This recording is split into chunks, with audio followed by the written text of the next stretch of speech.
Hello बच्चों, Narendra sir की जी के और जीएस क्लास में आपका बहुत बहुत स्वागत है। आज हम इस वीडियो में आपको जी के, जीएस, जीए, सीए, स्टैटिक जी के क्वेश्चन बताएंगे। इस वीडियो में आपको विशेष रूप से आपको पॉलिटी और कॉन्स्टिट्यूशन के बारे में आपको ये 30 क्वेश्चन बताए जा रहे हैं, जो आने वाली सभी परीक्षाओं के लिए बड़े महत्वपूर्ण क्वेश्चन होंगे। चाहे आप किसी भी स्तर की परीक्षा दे रहे हो, चाहे एस परीक्षा, CGL है, चाहे CPO है, चाहे SI परीक्षा है, चाहे MTS परीक्षा है, आपकी कोई बैंक की है, कोई रेलवे की है, चाहे आपके NDA, चाहे CDS है, पुलिस है, डिफेंस है, चाहे स्टेट की है, चाहे क्लरिकल है, चाहे ऑफिसर लाइन की है, क्योंकि ये जी के जी सभी की परीक्षाओं में ये क्वेश्चन आते हैं। तो आज का इस वीडियो का हमारा पहला क्वेश्चन है, वर्तमान राज्यपाल का मासिक वेतन कितना है? तो आपका राइट आंसर हो जाएगा, वो होगा आपका बी। वर्तमान में जो राज्यपाल का मासिक वेतन है वो आपका 3.5 लाख है। तो 20 राइट आंसर, 20 का आंसर लोग कर लीजिए। नेक्स्ट क्वेश्चन है, राज्यपाल किसके प्रति उत्तरदायी होता है? राष्ट्रपति, विधानसभा, विधान परिषद और मुख्यमंत्री। तो आपका राइट आंसर हो जाएगा, वो आपको होगा ए। राज्यपाल है वो राष्ट्रपति के प्रति उत्तरदायी होता है। तो ए इज द राइट आंसर, इसका आंसर लोग कर लीजिए। नेक्स्ट क्वेश्चन है, जम्मू कश्मीर के उपराज्यपाल की नियुक्ति कौन करता है? भारत प्रधानमंत्री, भारत के उपराष्ट्रपति, भारत के राष्ट्रपति, भारत के गृह मंत्री। तो आपका राइट आंसर हो जाएगा, वो आपको होगा सी। जम्मू कश्मीर के उपराज्यपाल की नियुक्ति भारत के राष्ट्रपति करते हैं। तो सी इज राइट आंसर, सी इसका आंसर लॉक कर लीजिए। नेक्स्ट क्वेश्चन है, भारत में राज्यपाल बनने वाली प्रथम महिला कौन थी?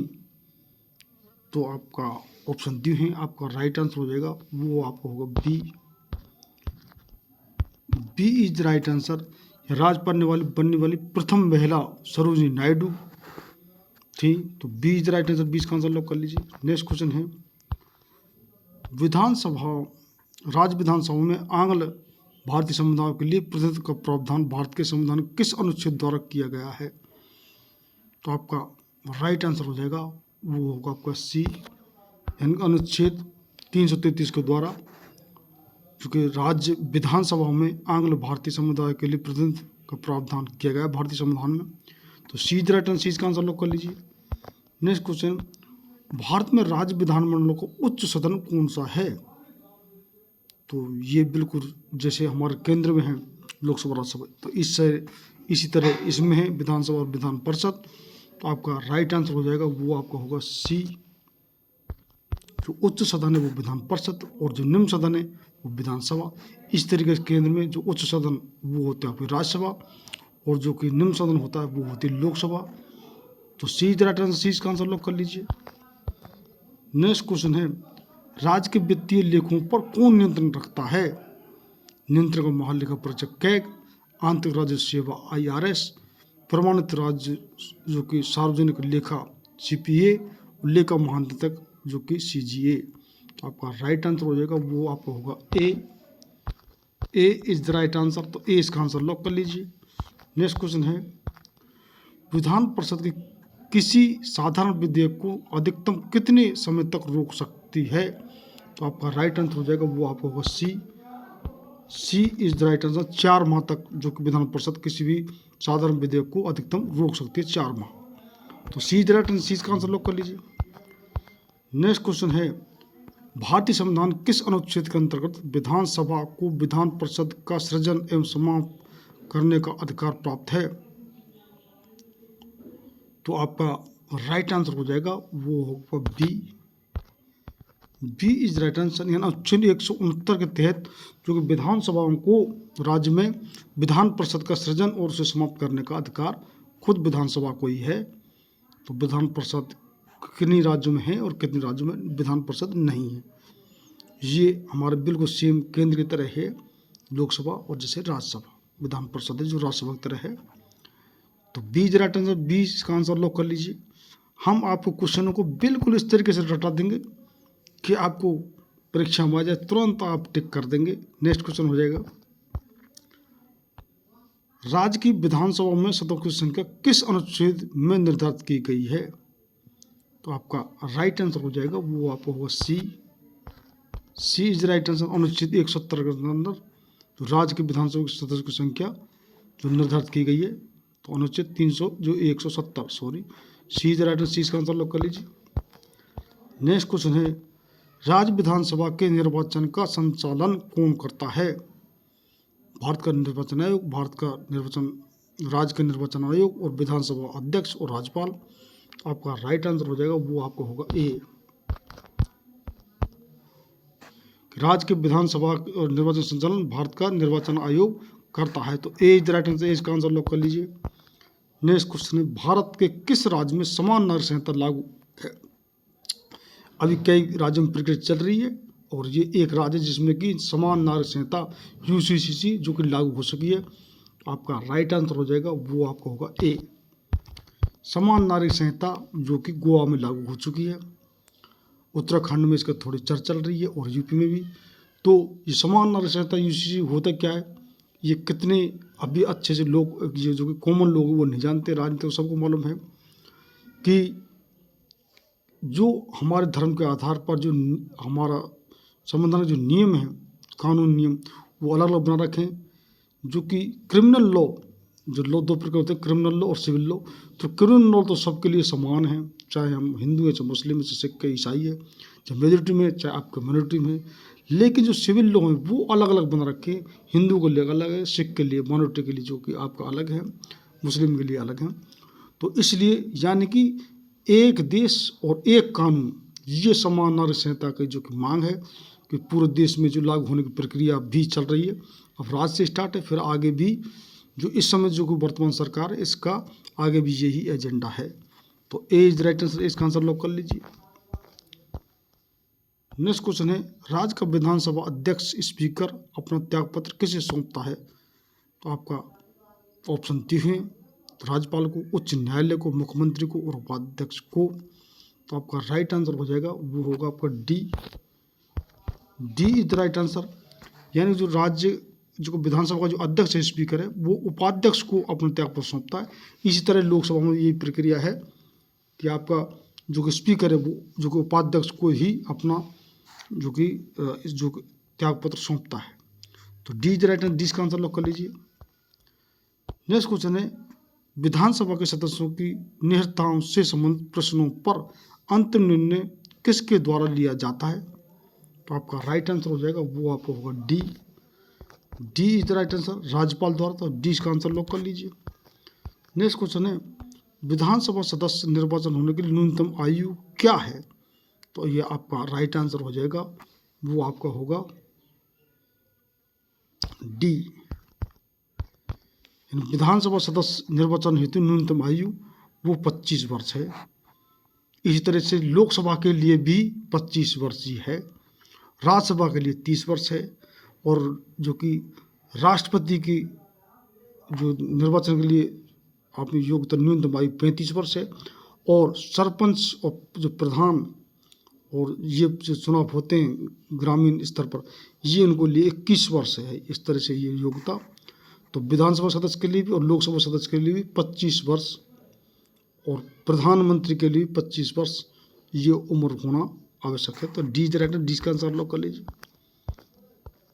नेक्स्ट क्वेश्चन है, राज्य सरकार के मंत्रियों के वेतन एवं भत्तों का निर्धारण किसके द्वारा किया जाता है? आपका राइट आंसर हो जाएगा वो आपको होगा ए, राज्य विधानसभा द्वारा। तो ए इज राइट आंसर, इसका आंसर लॉक कर लीजिए। नेक्स्ट क्वेश्चन है, वर्ष 1956 में कितने पुनर्गठित राज्यों में 2 सदनीय विधानमंडल थे? तो आपका राइट आंसर हो जाएगा वो आपको होगा सी। सी इज राइट आंसर, यानी 5। तो 56 में कितने थे? 2 सदनीय विधानमंडल, तो 5 थे सिर्फ। तो मैं कह रहा था कितने राज्यों में है, कितने में ये व्यवस्था नहीं है। तो सी इज राइट आंसर, सी का आंसर लॉक कर लीजिए।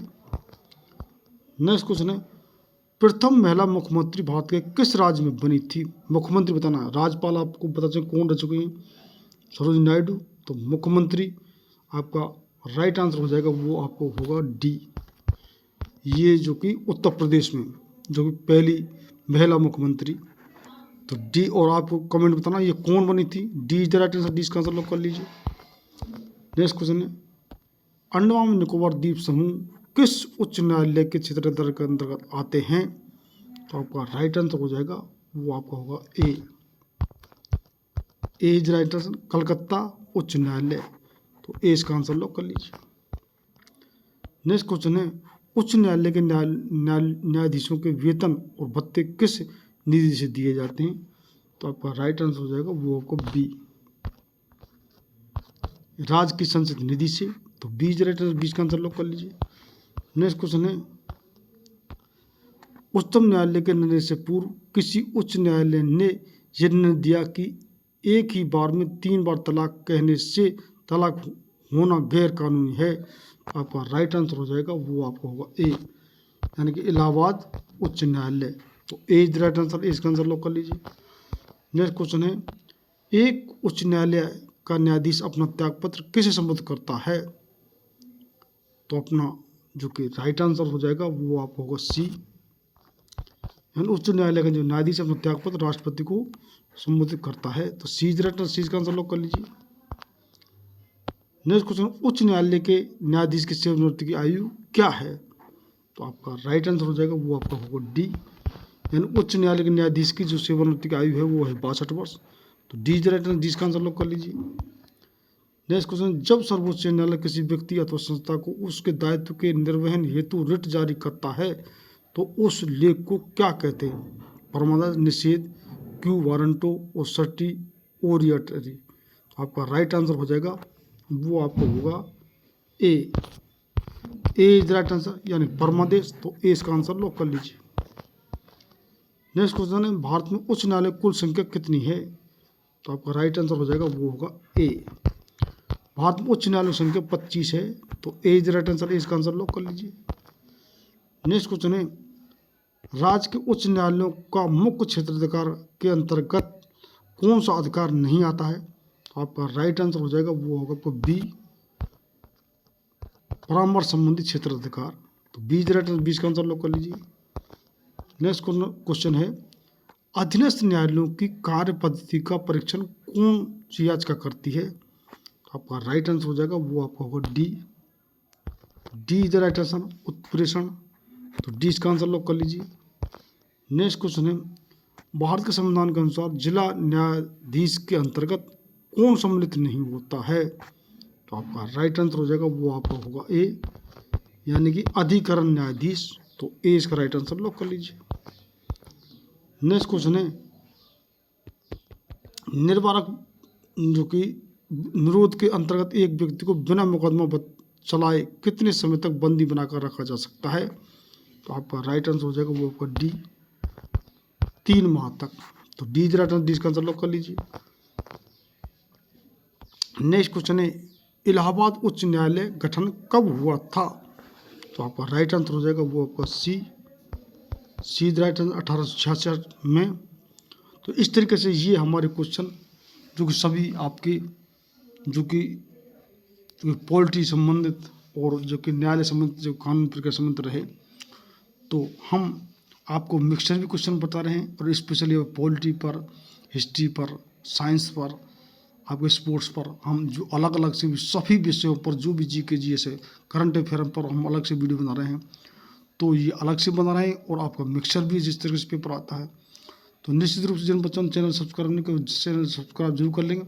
और if you haven't watch my previous video, first of all watch that videos and do subscribe my channel and press I welcome button to get regular update of my videos. Thank you very much for the watching my video. आपको कोई सुझाव suggestion हो तो comment box में ज़रूर लिखिए और हम ये आपसे ज़रूर बताते हैं कि बच्चे कहाँ पर, कितने बच्चे कहीं कहीं पर जो कि आपको कोई गारंटी पीरियड में कोई कितने पैसे में आप जो कमीशन तैयार कर रहे हैं। तो जो बच्चे एडवांस हैं और कई साल तैयार कर रहे हैं उनको पहली बार सिलेक्शन हो जाता है तो उनको एडवांस कॉन्ग्रेचुलेसन। और यदि हम आपको, क्योंकि हम आपको जी के जी ऐसे नहीं, हम इंग्लिश, मैथ, रीजनिंग और अब हम हिंदी भी जो कि आपको चालू कर रहे हैं, क्योंकि कितनी परीक्षा ऐसी हैं जिसमें इंग्लिश नहीं आती है और उसमें हिंदी आती है। तो यानी संपूर्ण तैयारी आपको इस चैनल पर कराई जाएगी। जो बच्चे हमसे 3-4 साल जुड़े रहेंगे निश्चित रूप से वो आपको इस बात का एहसास होगा कि हमको वास्तव में इस चैनल पर जुड़ने से हमको वास्तव में कामयाबी मिली, कि हम ऐसा कोई भी क्वेश्चन आपको नहीं छोड़ेंगे, क्योंकि आप बिल्कुल उसको डाउटफुल रहो, सब आपको क्लियर कराया जाएगा। चाहे आपकी हिस्ट्री हो, चाहे आपकी साइंस हो, चाहे आपकी पॉलिटी हो, चाहे आपका कॉन्स्टिट्यूशन हो, चाहे ज्योग्राफी हो, चाहे इकोनॉमिक्स हो, चाहे स्पोर्ट्स के क्वेश्चन हो, कौन सा टूर्नामेंट स्पोर्ट्स में कब हुआ, किसका कौन चैंपियन रहा, ये सभी क्वेश्चन आपको सब चीज़ बताई जाएगी। तो हमारे इस वीडियो को लास्ट तक देखने के लिए आपके हृदय की गहराइयों से बहुत बहुत धन्यवाद।